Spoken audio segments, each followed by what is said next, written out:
A frozen night in the Sierra Nevada foothills. February 1978. Along the desolate Oroville-Quincy Road, a snowdrift presses against the side of an idling car, a Mercury Montego, model 1969. Its engine hums, doors flung wide open, one window rolled down. Inside, snack wrappers scatter the seats. But the 5 young men who drove it here, the boys of Yuba County, are nowhere to be found. In the silence, a single question hangs in the air. What force could drive 5 grown men out into a deadly blizzard, abandoning safety for the unknown? Were they running from someone, or toward something only they understood? The story of the Yuba County 5 is one that has confounded families, investigators, and amateur sleuths for nearly half a century. It begins not with the car, but with the lives that filled it.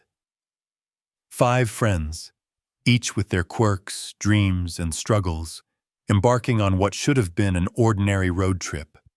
Instead, it ended in tragedy, with questions still echoing across the snow-covered pines. What happened that night remains a haunting riddle. And as we peel back the layers of this case, moving back in time, examining every clue, every misstep, we're left to wonder, is this simply a story of wrong turns and cruel fate? Or is there something more sinister hiding in the shadows of the Plumas National Forest? Sometimes, the search for answers only leads to deeper mysteries. And in the case of the Yuba County 5, the truth may have vanished into the cold, silent night, along with the men themselves. Rewinding time. Portraits and setting. Before that fateful winter night, the 5 men now known as the Yuba County 5 were simply friends, boys to their families, teammates to each other, and in their own quiet way, local legends in Marysville, California. Their names were Jack Madruga, age 30, Bill Sterling, 28, Ted Weiher, 32, Jackie Hewitt, 24, and Gary Mathias, 25. To their parents, they were the boys, each living with intellectual or learning disabilities, all supported by their families and the local community. Sports bound them together. They played for the Gateway Gators, a team created for adults in special needs programs, a place where victories, however small, were celebrated with genuine joy. Friday, February 24th, 1978, was supposed to be another day for good memories. The group piled into Jack Madruga's prized Mercury, traveling 50 miles north to Chico to watch UC Davis take on Chico State in a college basketball game. The plan was simple: catch the game, grab snacks at Bears Market, and return home before midnight. Their families worried about them, of course, but trusted the routine. After all, the very next morning, the 5 were scheduled to compete in the Special Olympics regional basketball tournament, a highlight they'd talked about for weeks. For Gary Mathias, the outing was especially meaningful. A former Army veteran, he had struggled with schizophrenia, receiving outpatient treatment, but had been stable, according to both his family and doctors. Looking back, it seemed like any other night. 5 friends, united by loyalty and shared challenges, heading home in anticipation of their big game. But beneath the surface, something was about to go terribly wrong. The world of the boys was about to change forever, a gentle camaraderie soon to be overshadowed by an unspeakable mystery.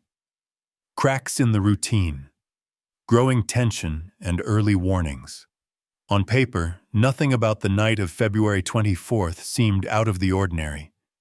But as investigators would later discover, subtle warning signs and unexplained choices hinted at deeper currents, cracks in the routine that would prove critical. First, there was the route, No one in the group had planned to head into the mountains. The logical path back to Marysville was a straightforward drive south from Chico. Instead, their Mercury Montego ended up miles off course, deep into the winding, icy Oroville-Quincy Road, a lonely stretch skirting the Plumas National Forest, rising to nearly 4,400 feet. Why? Some speculated they intended to visit a friend in Forbestown, a small town along the way. But no visits were confirmed, and the detour remained inexplicable. Then there was Jack Madruga's car, his pride and joy.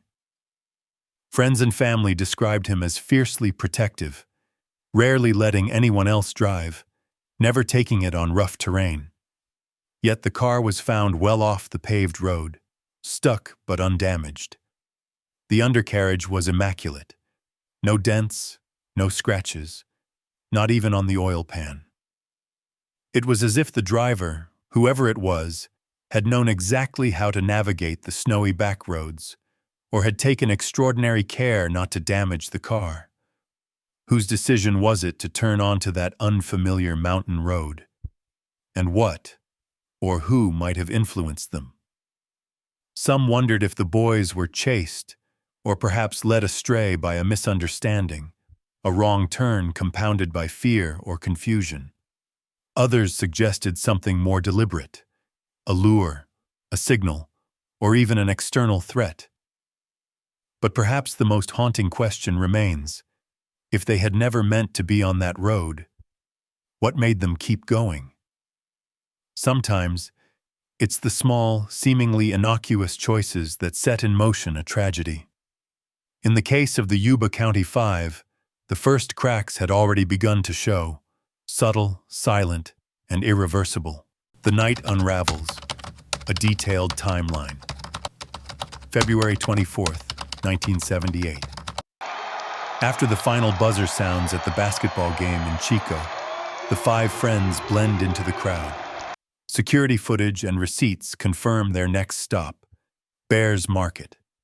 There, just before closing, they pick up snacks, Hostess pies, soda, a candy bar, ordinary comforts for a late drive home. As they leave Chico, no one notices anything amiss. What happened in the hours that followed has become a central mystery, one pieced together from scattered witness accounts, forensic evidence, and, perhaps most intriguingly, the testimony of a stranded stranger. In the early morning hours of February 25th, Joseph Schoens, a Sacramento man, found himself stuck in the snow not far from where the Montego would later be discovered. Schoens suffered a mild heart attack as he tried to free his own car, but what happened next startled him. Through the darkness, he saw headlights, then the shadows of a group, possibly men and a woman, walking with a flashlight. He called out for help, but according to his account, the figures fell silent and turned off their lights, disappearing into the freezing night. By February 28th, authorities found the abandoned Mercury Montego. It was stuck, but not hopelessly so. The gas tank was nearly a quarter full. The battery still had power. The car started instantly when jump-started. Strangely, the tires had not been spun to try to free the vehicle. Instead, it looked as if the group had simply left it behind, walking into the snow. Inside the car, officers found receipts, food wrappers, and personal effects, ordinary artifacts, save for one detail. A window had been rolled down, something Jack Madruga was known to dislike, even in summer. The car keys were missing, but there was no evidence of a struggle. Only the silence of the forest, the empty car, and footprints fading into the woods. It would be months before the snow melted and the rest of the story began to surface. For now, the only certainty was this: 5 friends, lost in the night, had left behind more questions than answers. The investigation, clues, forensics, and eliminating the obvious. In the weeks that followed the discovery of the abandoned Mercury Montego, investigators worked methodically, sifting through the scattered remains of 5 disrupted lives. Every item, every witness account, every scrap of evidence was weighed and catalogued, yet the mystery only seemed to deepen. Inside the car, police found what you'd expect after a night out: food wrappers from the Bears Market stop, a program from the basketball game, and a folded map of California. The vehicle itself was surprisingly pristine. Despite its remote, snow-choked location, there was no sign of reckless driving or panic. The undercarriage was unmarked, supporting the theory that the driver was either extraordinarily cautious or oddly familiar with the treacherous mountain road. But one question lingered.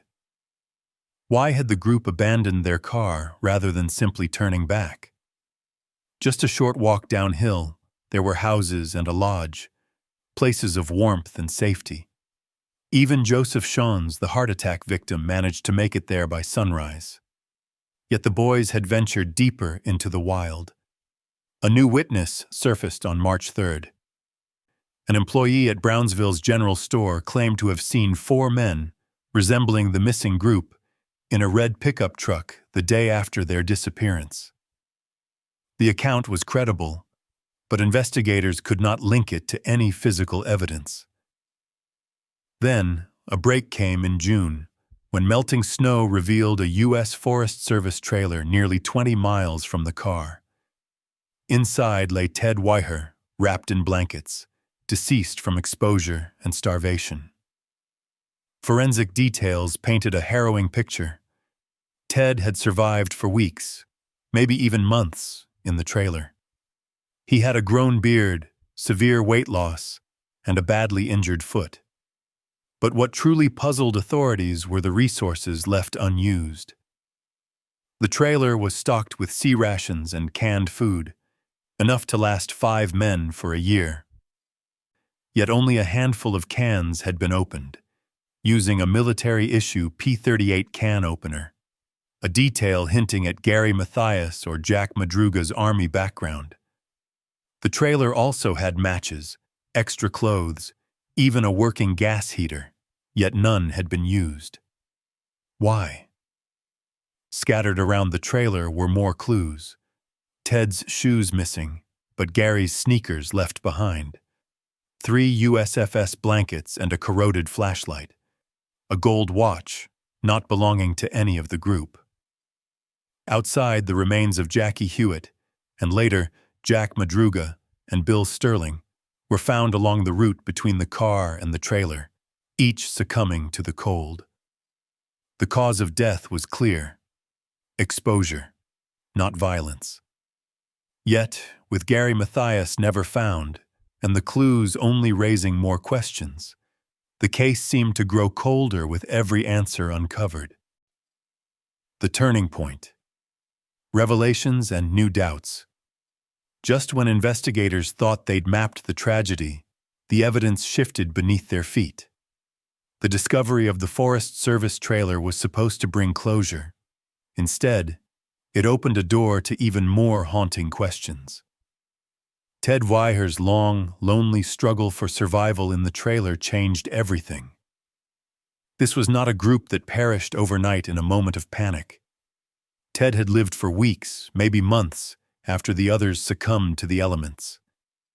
Yet despite his determination, so many resources, food, matches, a working gas heater, remained untouched. Why didn't he, or anyone with him, use the heater or open more food? Was it fear of using state property? Or did confusion, stress, or mental health struggles cloud their judgment in those final, desperate days? Another breakthrough. Snowcat tracks, left by a USFS vehicle plowing through the blizzard the night of the disappearance, were found leading up the road. It's believed the 5 men followed those tracks into the darkness, hoping to find help or shelter. This single detail reframed the timeline. The group's walk into the forest wasn't random. They may have been following what they thought was a lifeline. And then, the most disturbing detail: the fate of Gary Mathias. His shoes, found in the trailer, suggested he'd survived alongside Ted for some time. But Gary himself was never found. Did he strike out for help only to meet his end somewhere still hidden? Or, as some whispered, did he cross paths with someone else in the wilderness? Forensic evidence ruled out foul play, no injuries, no violence, just the cruel indifference of nature and a series of baffling choices. But with Gary's fate unresolved, and with Ted's final days raising more questions than answers, the case took on a darker, more ambiguous tone. What truly happened in those woods? Were the five simply victims of a tragic miscalculation?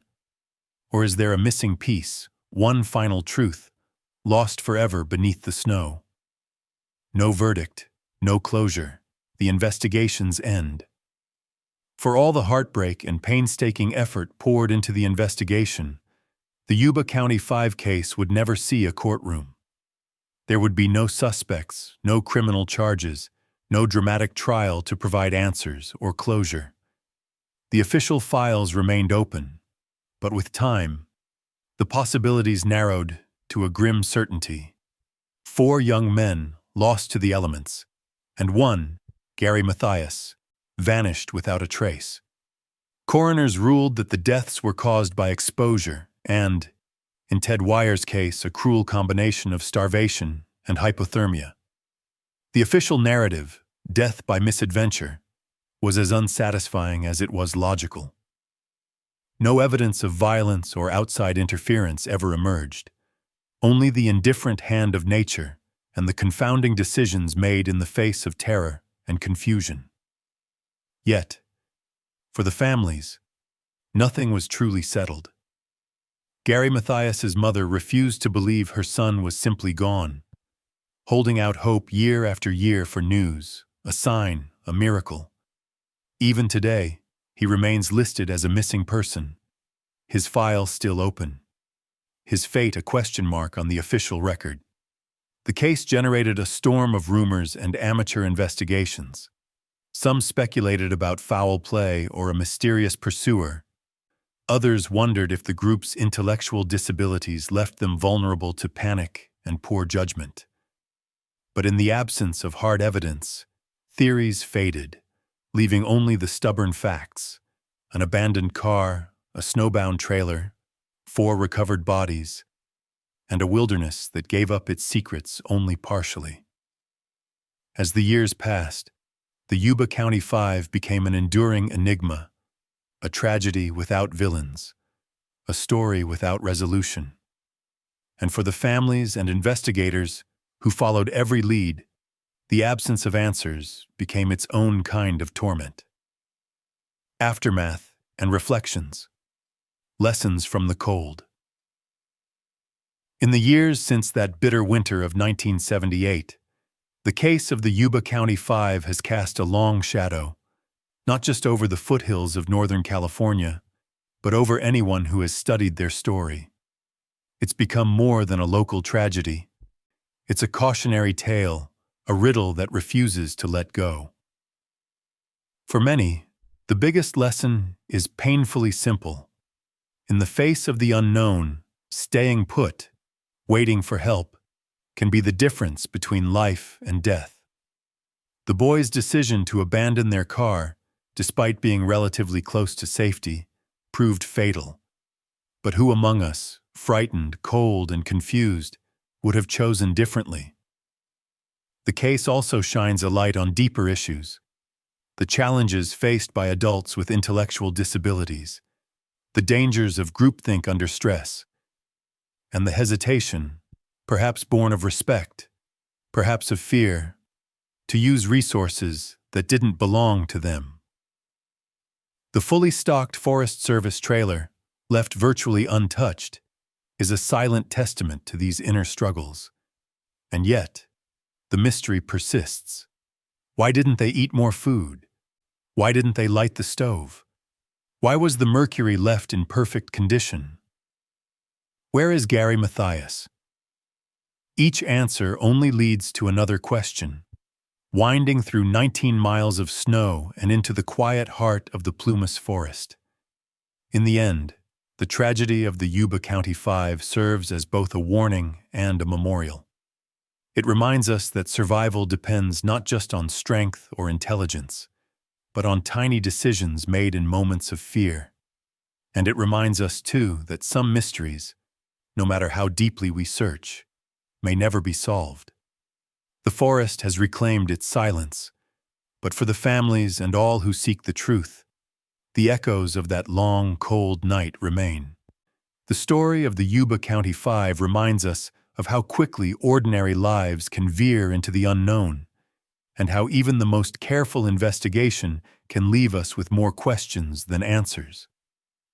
Their journey began as a simple night out with friends, but ended in one of the most haunting mysteries in American true crime history. As we look back, let's remember not just the puzzle, but the people, sons, brothers, teammates, forever frozen in time, still waiting for answers. If this story moved you, or if you want to explore more unsolved mysteries and forgotten cases, don't forget to like and follow our channel. Every story deserves to be told, and together, maybe one day, we'll find the answers that still hide in the shadows.